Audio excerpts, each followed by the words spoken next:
നമസ്കാരം കൂട്ടുകാരെ, എന്തൊക്കെയുണ്ട് വിശേഷം? എല്ലാവരും സുഖമായിട്ടിരിക്കുന്നോ? ഇവിടെ നല്ല മഴയാണ്.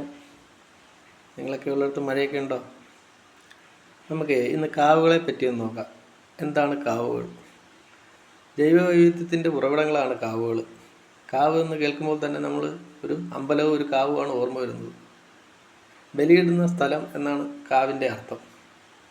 കേരളത്തിലെ ഏറ്റവും വലിയ കാവ് സ്ഥിതി ചെയ്യുന്ന കാസർഗോഡ് ജില്ലയിൽ കമ്മാടൻകാവ് എന്നാണ് അറിയപ്പെടുന്നത്. ഏകദേശം 55 ഏക്കറോളം വലിപ്പമുണ്ട് കമ്മാടൻകാവിന്. ജൈവവൈവിധ്യത്തിൻ്റെ ഉറവിടങ്ങളാണ് കാവും കുളവും നൂറ്റാണ്ടുകൾ പഴക്കമുള്ള വൃക്ഷങ്ങളും എല്ലാം. നാമമാത്രമായെങ്കിലും നമ്മുടെ ക്ഷേത്രങ്ങളിൽ ഇപ്പോഴും കാവുകൾ സംരക്ഷിച്ചു പോരുന്നുണ്ട്. കാവുകൾ പലതും വെട്ടിത്തെളിച്ച് ക്ഷേത്രങ്ങൾക്ക് ചുറ്റും കോൺക്രീറ്റ് കാടുകളും വെട്ടിപിടിപ്പിച്ചപ്പോൾ മനുഷ്യൻ കാവുകളെ മറന്നു. ഒരുപാട് നൂറ്റാണ്ടുകൾ പഴക്കമുള്ള വൃക്ഷങ്ങൾ പലതും വെട്ടിവീഴ്ത്തപ്പെട്ടു, തകർക്കപ്പെട്ടു. എന്നിട്ട് പേരിന് വേണ്ടി മാത്രം 1-2 മരങ്ങൾ വെച്ച് പിടിപ്പിച്ച് കാവുകളായി അവർ സംരക്ഷിച്ചു പോയിരുന്നു. പണ്ടുകാലം മുതൽക്കേ മനുഷ്യൻ കാവുകളിൽ ആരാധന തുടങ്ങിയിരുന്നു. കാടുകൾ വെട്ടിത്തെളിച്ചപ്പോൾ കാടിൻ്റെ ഒരു നിത്യഹരിത വനത്തിൻ്റെ ഒരു ചെറു പതിപ്പായി അവർ കാവുകളെ നിലനിർത്തി പോരുന്നു.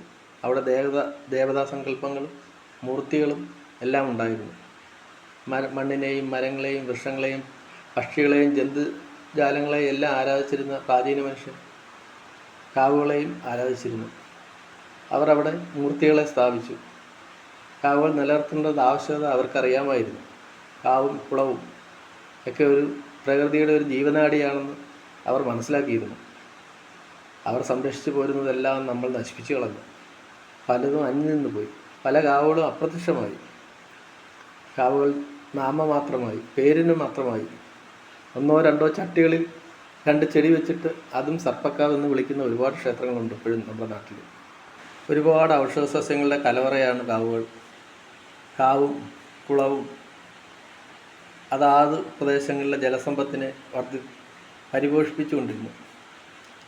ഒരിക്കലും വറ്റില്ലായിരുന്നു കാവിലെ കുളങ്ങൾ. അതിലെപ്പോഴും വെള്ളമുണ്ടാവും. ചിലപ്പോൾ ഇല മൂടി കിടക്കുമായിരിക്കും, കാട് പിടിച്ച് കിടക്കുമായിരിക്കും. എങ്കിലും കാവിലെ കുളത്തിലെ ജലം ഒരിക്കലും വറ്റില്ലായിരുന്നു.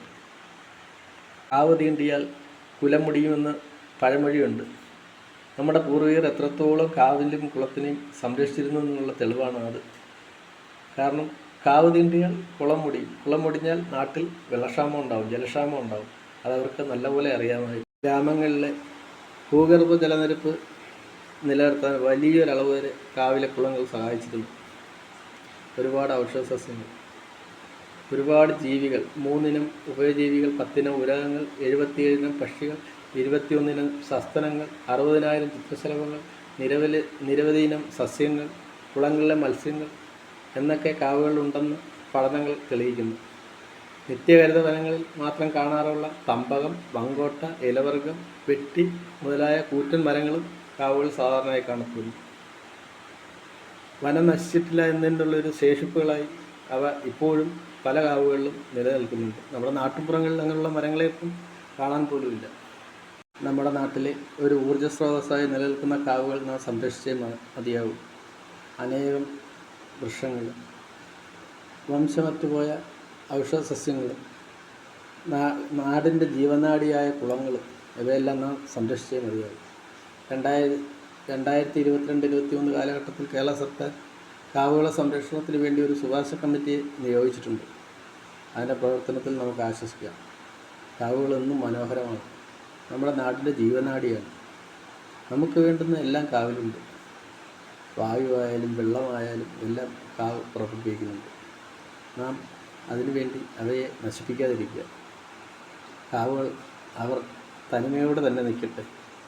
അവർ എല്ലാ കാലവും അങ്ങനെ തന്നെ നിൽക്കട്ടെ. കോൺക്രീറ്റ് കെട്ടിടങ്ങൾക്ക് വഴിമാറി കൊടുക്കാതെ കാവുകളൊന്നും കാവുകളായിരിക്കട്ടെ. കാവ് തീണ്ടിയാൽ കുളം മുടിയും എന്ന പഴമൊഴി അതങ്ങനെ തന്നെ നിൽക്കട്ടെ. എല്ലാവർക്കും എൻ്റെ നമസ്കാരം.